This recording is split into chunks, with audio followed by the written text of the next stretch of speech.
This collection grants you a wonderful selection of one of the most significant French playwrights of all time. The beauty and psychological depths of this work is magnificent, and I go over my favorites and why his work has been impactful to this day. And I truly wish that more theater companies would engage his work, because I think it would bring back some important topics and crucial sentiments that are unfortunately lacking in the modern world.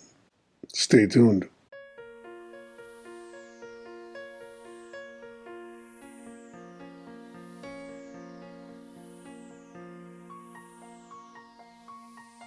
Welcome to biblioCultist, where I review books that I find interesting in the topics of religion, philosophy, history, and fiction. Please remember to subscribe to the channel, click the bell for notifications, like the video, share the video, comment on the video. Doing all these things always helps. I appreciate the people that already do these things, that subscribe to my channel, and that like my content. I know it is eclectic, and the fact that people like it is very pleasing to me, and I thank you for supporting it. I'll put below my X account if you want to contact me there, and also my Ko-Fi on the side. This is a place where you can go and make a donation, recurring or just a tip. And I also put the link there to my merch store if you want to get some item that promotes the channel. Again, I appreciate it. In this episode, I'm going over 7 plays by Pierre Corneille. Hopefully I'm pronouncing it correctly. Now, this edition is from Random House 1969, and I actually found it for a very low price in one of my book hunts. So hopefully you can find the same 7 plays, or at least a good collection of Corneille's works that you can utilize to take advantage of this review. This edition has held out very well with a slipcase, and like most books of the time, they're actually very well constructed and will last for many, many years. Now, first of all, this work collects Le Cid, Horace, Cinna, Polyeucte, The Lyre, Rodogune, and Serenus. And all of these are from the 17th century.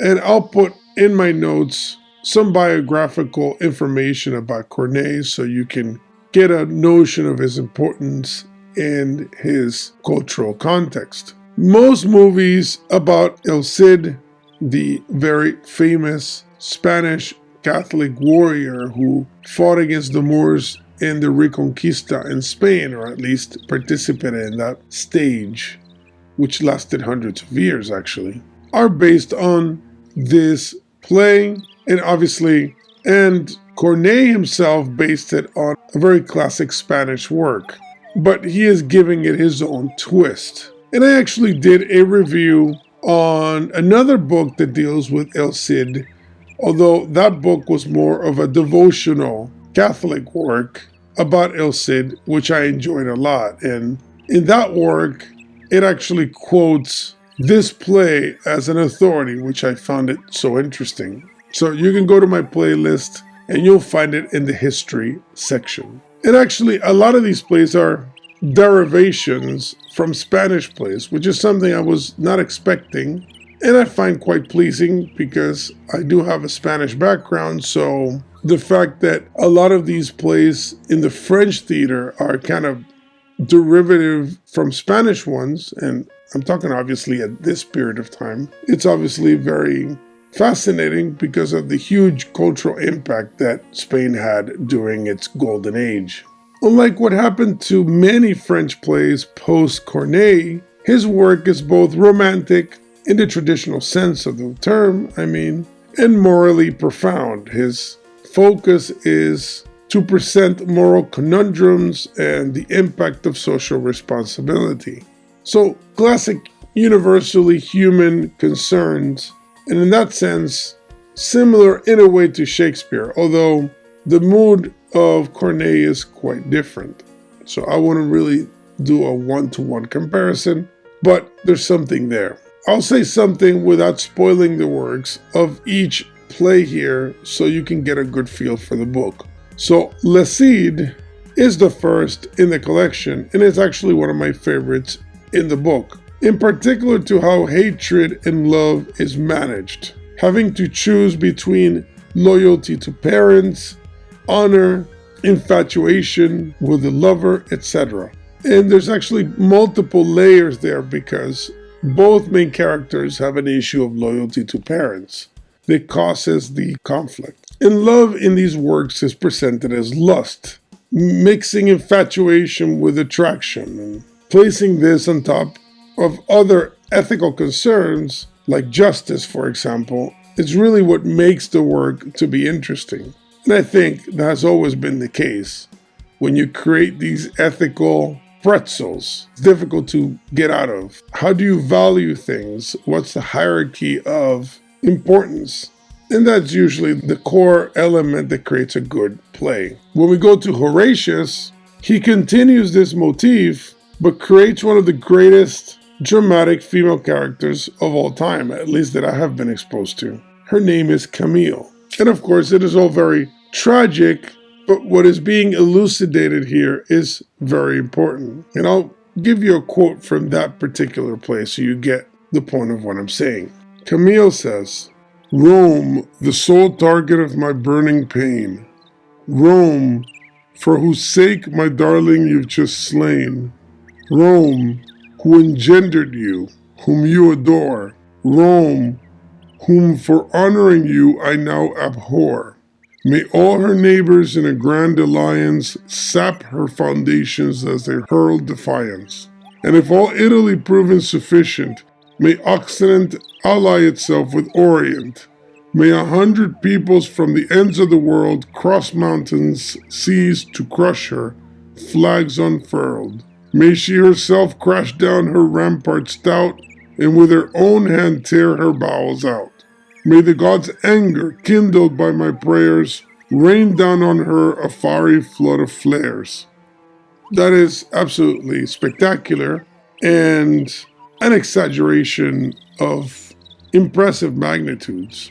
She's willing to destroy thousands and even herself in the process for the sake of a broken heart. So it presents the inclination in many human beings to be highly toxic for the sake of a strong sentiment. What some would call being hysterical. And this character to me exemplifies this to such an extreme that it makes it actually very impactful. The next one is Cinna. Hopefully I'm pronouncing the name of the play correctly. And it also contends with revenge, duty to family, and women in the midst of it all. Though this time the dark force is a female character called Emilia. And again, female characters in his plays are very particular because they tend to be central. They are not weak-willed, although you could criticize maybe their extreme emotional imbalance. But their emotional imbalance goes both ways because sometimes they're very cold-hearted, very methodical. And then in other cases, the characters are highly dramatic and hysterical. It's difficult to pigeonhole him into a particular form of writing when it comes to how he portrays femininity, for example.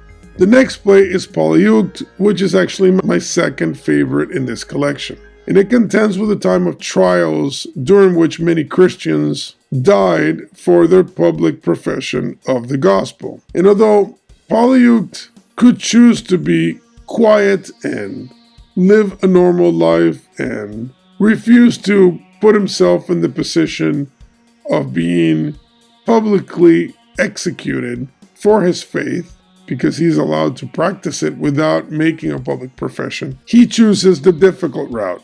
He chooses to make a statement that is clearly anti-government, is revolutionary in that sense, for the sake of his religion, and basically forcing the hand and making the execution inevitable.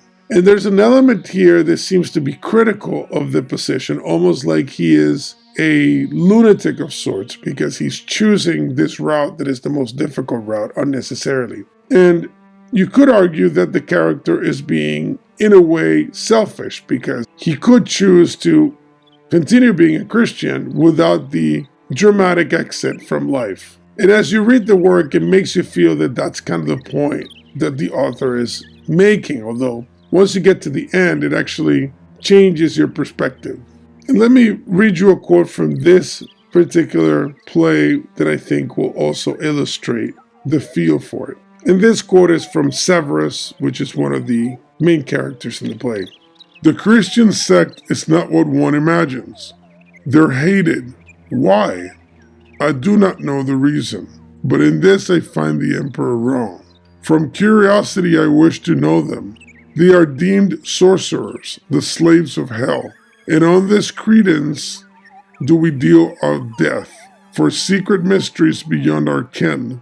But Eleusinian Ceres and Bonadea have mysteries like them in Roman Greece.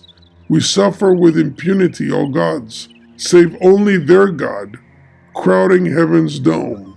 A little bit further down in the quote, it reads, "The Christian ways are innocent. Vice is abhorred and virtue widely spread. They pray for us who are their persecutors. In all this long time we have tortured them. Have they rebelled or burst in insurrection? Has our state ever had more loyal soldiers? Furious in battle, meek before butchers, and lions in the fray, they die like lambs." So clearly you can see how Corneille is trying to interpret how the Romans viewed Christianity and how they viewed the martyrs in particular. And I think his interpretation of that period and the theological issues being discussed in the work, although not very deeply, but superficially speaking, are very poignant. The next play is The Liar, which is actually one of his most famous comedies. It is really entertaining, and it's also based on a Spanish play about all the hilarity that can ensue when a man lies so much to impress women, which is a classic Spanish motif, actually. But it creates havoc and a kind of chaos that could turn tragic and deadly, actually. But this play keeps it lighthearted and sustains the comedic effect. And it's actually a very good play, not too long, and very entertaining. The next one is Rodagun, which is another hardcore tragedy by the author about family murder, betrayal, and good versus evil polarity between both female main characters, which again are very dramatic ones, to say the least. And it actually has one of the greatest fictional quotes by Cleopatra. And you find this all over the ancient world, the obsession with Cleopatra. And so many quotes that are not hers, or we have no way of confirming. Here it's clearly a fictional work, but this quote is so great, I need to read it. Quote, "Even should the people, maddened by their deaths, water their tombs with my tormented blood, even should the Parthian pounce on me defenseless, even should just heaven hurl down due punishment, dear throne, I cannot bear to give you up. Far better die amid loud claps of thunder, far better earn the most unheard of fate. Let high heaven crash as long as I'm avenged. With the serenest brow, I'll meet its blows. It's sweet to perish after all one's foes. However harsh the fortune I must brave, to die were dearer than to live their slave." And I love that quote because it's so dramatically potent, and it's about the love of the crown, the love of power, and the preference of dying and being torn apart than to give up said power. And this is an interpretation of Cleopatra, obviously, but the imagery presented there, it's wonderfully modern in a way.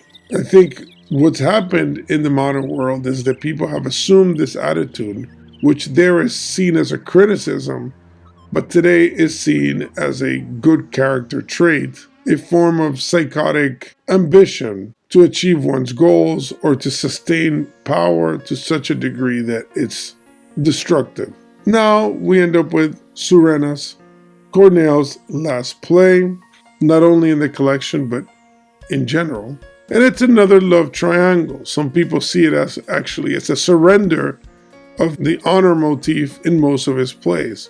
And I actually disagree. This play is about choosing loyalty to the king above even love, even if the king is highly undeserving. So I see it actually as a doubling down to the very idea of monarchy and ethical loyalty above all other considerations. Because in some of his early plays, he was somewhat critical of monarchy. There was a slight revolutionary edge to his works. Very light, but it's recognizable. But as you go through his works, he ends up being a lot more conservative, and he ends up in a position, like in this play, in which loyalty to the king and loyalty to order is above the individual holding the throne, which is a very ancient concept, that you are loyal to the position itself, not necessarily the man holding the position. And you see that also in secular democracy, so-called, where people say, well, I honor the presidency or the position, but I disagree with the man holding it, for example. That's a good way of presenting the same notion. Loyalty to the crown, not necessarily to the king with the crown. And I think that position is the one being presented here. So it's not that he's abandoning honor because he chooses not to fight or he chooses to give in, but that he's actually doubling down on the fact that certain loyalties and certain responsibilities and duties go above personal love, infatuation, etc. So all these plays are beautiful expressions of a time in Western culture in which traditional religion, monarchy, love, dignity, ethics, honor were seen with both a realistic lens and a spiritual discernment.